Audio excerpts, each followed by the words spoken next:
Hello everyone, it is me, Jojo the Jovian, aka Joey Molino, aka Jupiter Jones, back at it again with another video. So today I am going to be showing you how I made this anime inspired beat, and I'm going to be going through my process, the ideas I had, how I decided to structure it, and how I kind of extended this short sample into a full on beat. A little backstory before we get into the actual beat making itself. Recently I've been really getting into boxing because of two main reasons. One being the Rocky films, namely the new Creed film that just came out, as well as this old anime called Hajime no Ippo that came out a while ago. It's currently on Netflix. If you haven't watched it, go watch it. It's fucking fantastic. One thing that I really like about it is that unlike most boxing media, especially like the Rocky series, it goes into a lot of like the techniques and a lot of the strategies behind boxing, and it's not just about fighting, it's about like the strategy, and it's really interesting and it's really good watch, so please go watch it if you haven't. So from that anime, there's a sample that I found within that anime from one of the motifs that plays whenever the main character is, pepping himself up. And that is the Stand Proud motif. When I was watching the anime, like all the time, I would be like, damn, I could really make a fucking beat out of this shit. This shit sounds fire. Like, this is straight gas. So I decided, let me try to see if I can really turn the loop that was in my head into a full idea. And this is what I was able to come up with. So I will start off with the sample and we'll go off from there. So with the sample, I chopped it up and then I put my own brass instruments under it. So for the brass instruments, I am using the Contact Session Horns Pro as the sound to just support the main sample itself, and as well as just add my own ideas, because I didn't just want it to loop throughout the whole beat. I wanted to add a couple of more ideas and a couple more different sections within the actual beat, so it was a little bit more interesting and more dynamic. So I'll play you the first section here. This is kind of like the introductory section of the beat, and it builds up from there. So let's start with the main section.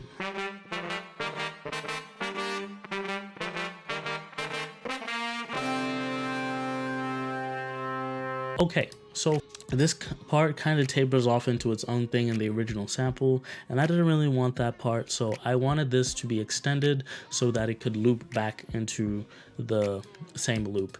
I'll actually play for you what the original sample sounds like by itself. So it has like this awkward pause before it goes into like the main thing. So I'll play for you a little bit of that just so you can kind of get an idea of why I chopped it this way.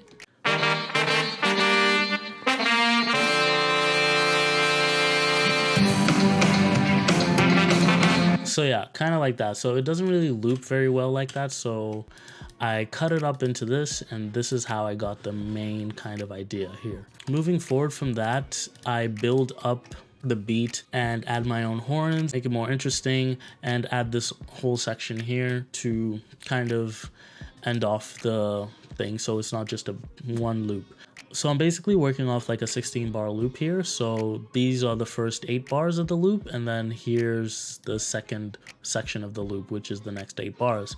So in this section, there's a lot more horn. And what I wanted to do basically with this idea was to kind of tell a story with the chords and how I built it up. I wanted it to build until it hits the final climax. And then once it hits the final climax, it loops back and we start the journey all over again.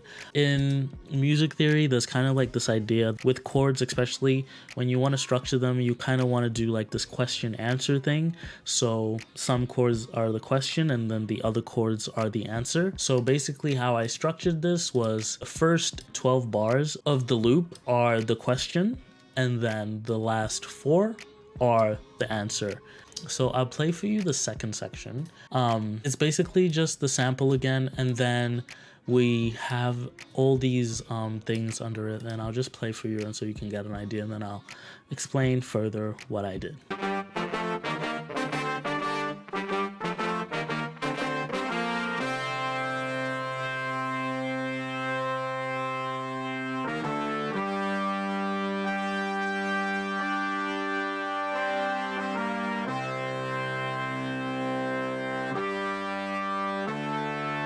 Here's kind of how I built it up.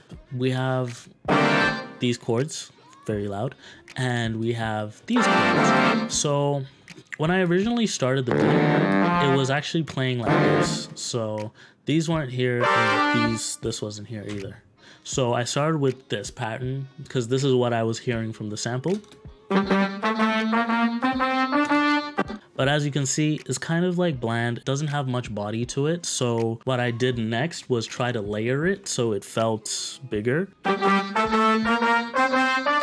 That felt good, but when I was actually listening back to the sample again, I noticed that there was an opposite melody playing in a downwards fashion. So instead of going up, the melody was going down like this. So when I was listening back to it, I was like, oh, I need to add that just so I can have the same kind of energy and the same kind of mass to the supporting brass instruments that I'm putting on top of this. So altogether, it sounds like this.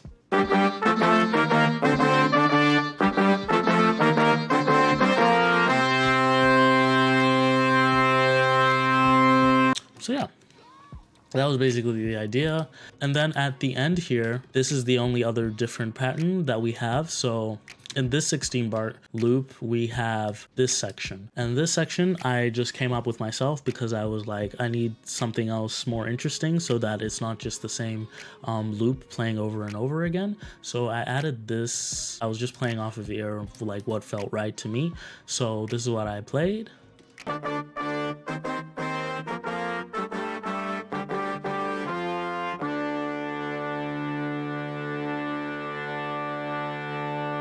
So yeah, that was basically it. Very simple, just adding a bit more tension, adding a bit more of that question answer thing. So in the story of this beat, this would be the climax of the beat, and then it goes into the final chapter, where we finally get that answer of will he win, will he lose kind of thing. So that's it for the brass instruments. Next, let's get into the keys. So for the keys, I kept it pretty simple. I tried to not do too much with the keys, especially at the start here. There's very little going on.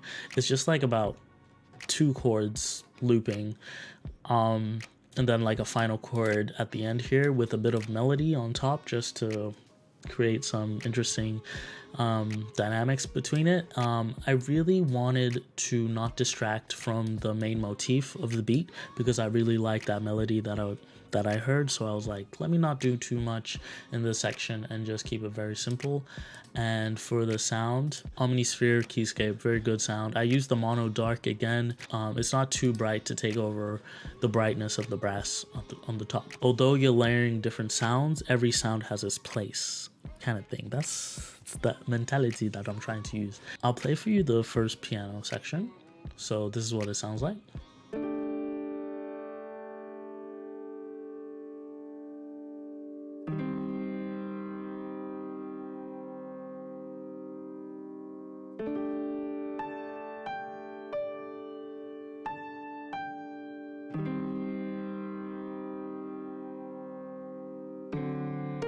So yeah, pretty simple. And then for this second part, I use a different piano sound because I wanted it to be a lot more brighter than the first part. And I just used the vinyl vibrato for that. Still not too bright because I don't want it to distract again from the main melody on top, but I switched up the chords. This time there's more of a rising action and it follows the chords as it goes up. And then again, it's just following what's happening with the brass, and it's pretty simple, not doing too much, but still keeping it interesting. So this is what that sounds like.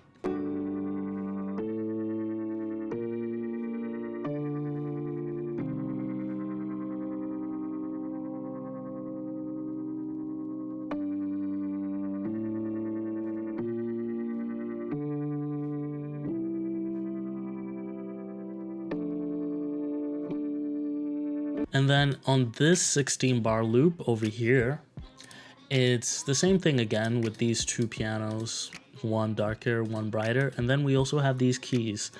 underneath the main piano part. When creating this beat, I really wanted to go for a West Coast sound, and that's because of the movie Creed.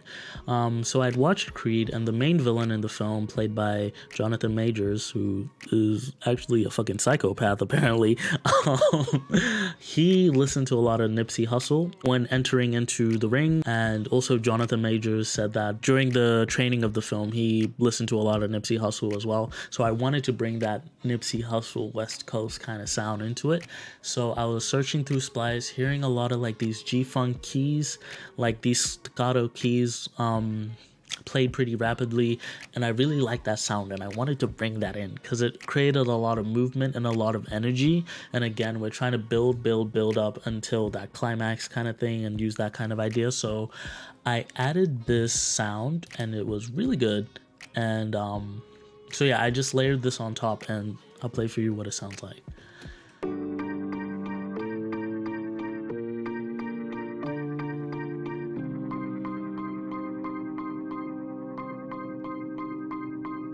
On top of that, I also added a bit of delay, and this delay was to make it sync up with the drums a little bit better, as well as just to create a lot more swing within the beat as well.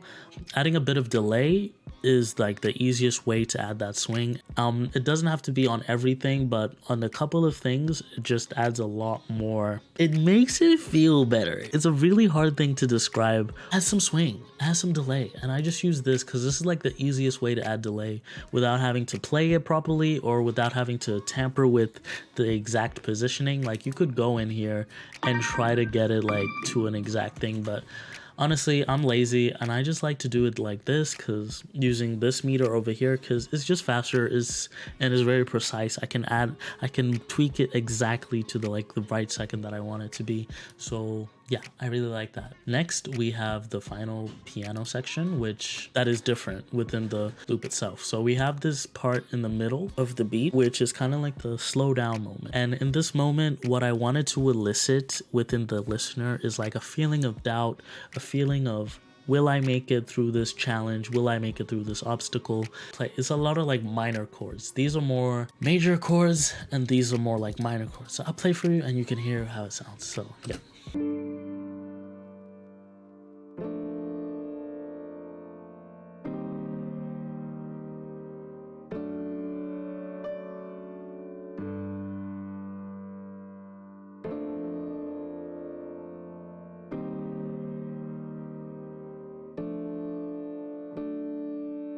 So yeah, very simple, but I think very effective in creating that emotion within your beats. I think it's really important when creating your beats to think about like what emotion am I trying to elicit in this moment in the song, and what am I trying to make the listener feel when they are listening to this part. So I wanted the listener to be uncertain and feel sad and feel like question themselves. So I used a lot of those like minor chords to make it, you know, more dynamic and not just like super triumphant throughout the whole beat. Yeah, that's it basically for the keys. Nothing else really interesting goes on there. Next, we have the strings. So again, going off the same idea I just talked about with the piano chords, I wanted to elicit that feeling of doubt, that feeling of uncertainty, and this is what that sounds like.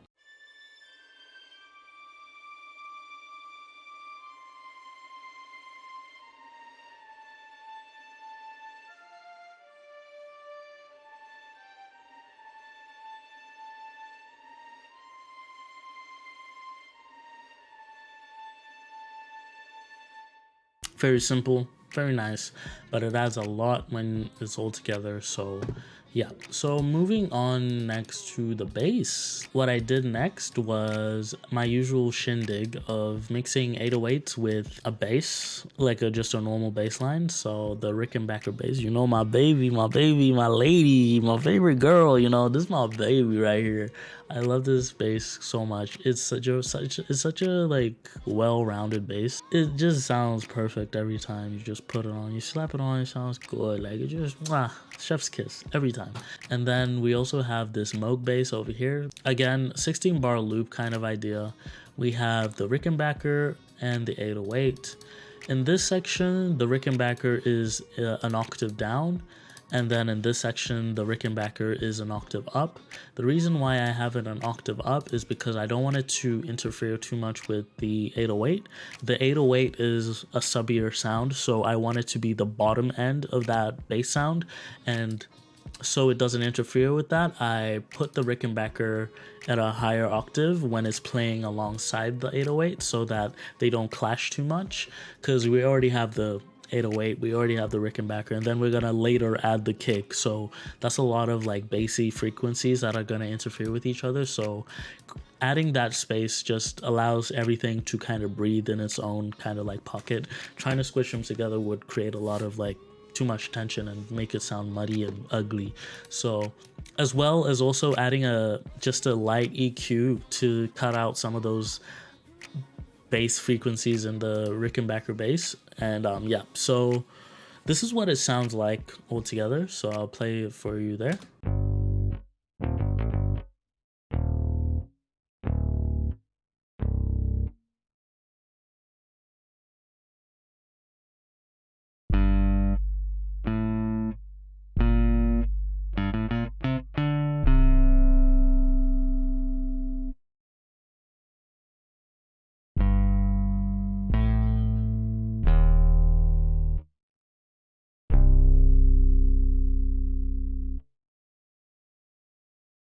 So yeah, that's it for the bass basically. Very simple. I didn't put any bass in this section because again, this is the introductory section. I wanted to keep it very minimal, very simple, and it hits a lot harder if the bass comes in a bit later. One thing I've realized throughout my music journey is that you don't always have to play everything at once. You can play things at different times, and it does create a lot more dynamic when you do that, because it's like, ooh, what's this, when it moves on to the next section, rather than just playing everything on top of each other. Especially when going into the beat, like when you're going into it, it's kind of, you don't want to always overwhelm your listener with too much sounds, especially when you're going to be layering a lot of stuff. You don't want to overwhelm them, so saving things for later and kind of like leaving some sections kind of sparse adds a lot. Sometimes less is more, so less was definitely more in this first section, but then we added the bass in the other section and it sounds great. And then we just have this Moog bass. It's just like a preset that I always use. I saved this preset because I really like it, and we just have some EQ, not a lot of like things going on in terms of like the mixing here, as well as like the actual melody and pattern, not a lot going on. We just follow basically what's going on with the chords up here, and this is what that sounds like.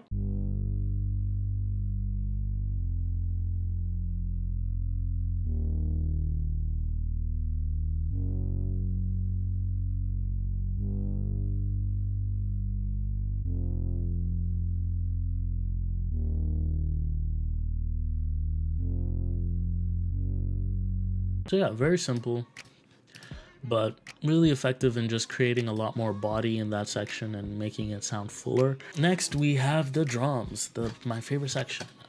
So there's a lot going on with the drums, but it's all kind of like very simple once you really get into it. So at the start, we have not a lot going on. We just have a clap with a perk. I almost said Percocet, like I'm really oh my god. So we have a clap, we have a perk, and then we have a drum fill at the end. So this is what all that sounds like together.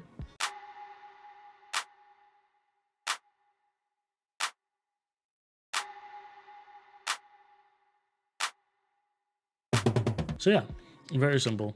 I like it. Again, we wanted to keep the first section as sparse as possible, but we also wanted to create space and make it feel full. So I added this perk with a bit of reverb to create that space and make it feel larger than life, if you will. Yes. Next, we have the main drum loop, which is basically the same throughout the 16 bar loop. So the 16 bar loop is kind of here, and so these sections are kind of the same. The first section, the only difference is that it doesn't have this hi-hat, because again, I wanted to keep the start of the beat a little more simple, and then it will build up into the climax of the beat and feel even grander when we get there. So The 16 bar loop, there's a couple things going on. So in the first 8 bars, we have the clap, the kick. Again, we have that perk. We have a hi-hat, and then we also have this drum loop, and then the fill again with a crash on top. So altogether, this is what it sounds like.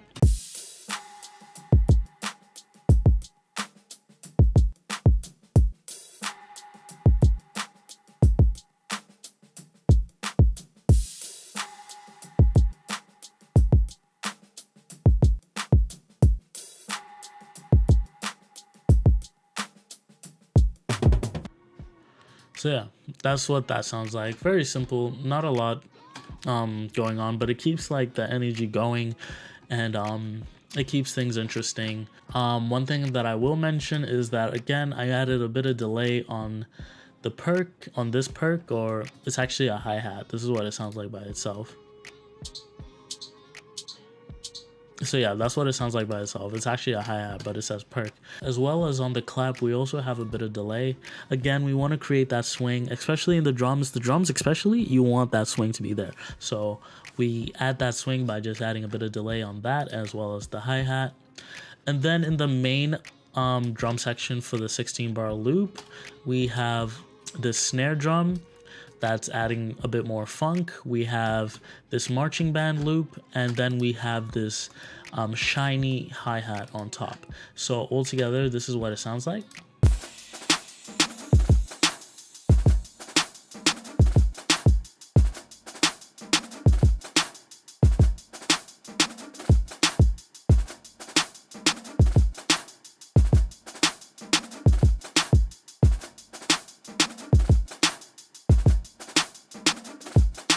So yeah, very nice. I really love this snare pattern here. I think this is like the ultimate way to add funk to any beat. If you want to add any funk, just do this pattern here. It will turn any beat into an instant neck snapper. Next, we have this section, which is for the brass here. So it kind of follows the brass and in a really interesting way, and I also layered it with this sample from the Naruto theme, the Rising Fighting Spirit theme from Naruto. This, I was just, because when I was originally making this, I only had these drums, but they were a bit too sparse and there was not a lot going on, especially in this last section. I needed something to continue the drums, you know, just to add more energy to it and make it more interesting at the end here, so it's not just like naked and bare. So I added the Naruto sample, just to, as well as like, because it's like an anime inspired beat, I was like, Naruto would be fucking perfect for this shit. So this is what this section sounds like in the drums.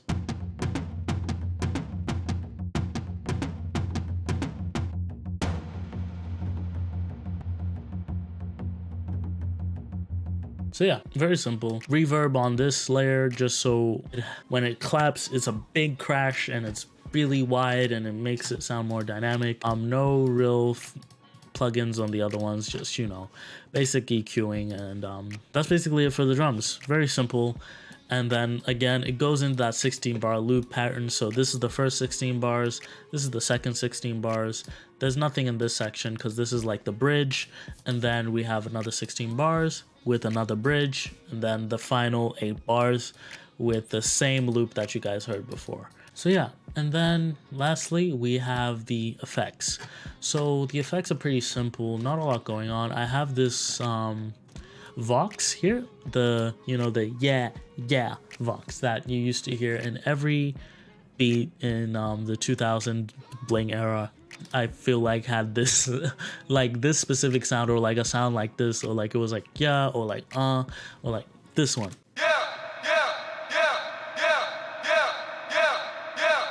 So yeah, basically that. A lot of reverb on that just to make it sound louder and bigger. And then we just have like a bunch of risers and crashes and hits and impacts and like different effects like that. I won't play you those because those are like pretty simple. I think you guys know the idea behind those, but they just add a lot more build up and a lot more tension. Then I also have these two samples here from Splice that I found that just made it a bit more interesting.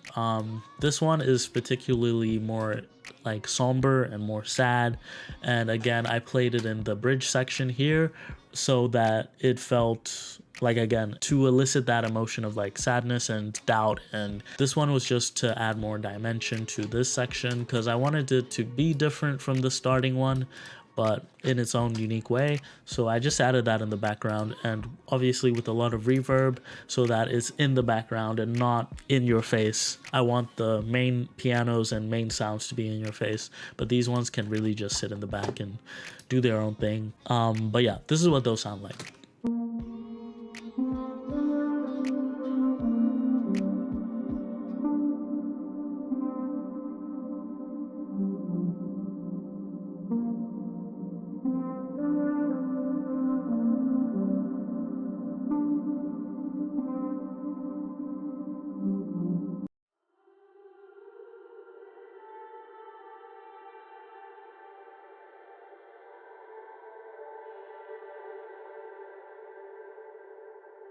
Very simple, not too crazy, but yeah, they just add a lot to the beat. And then again, just more sounds. I have this trap siren here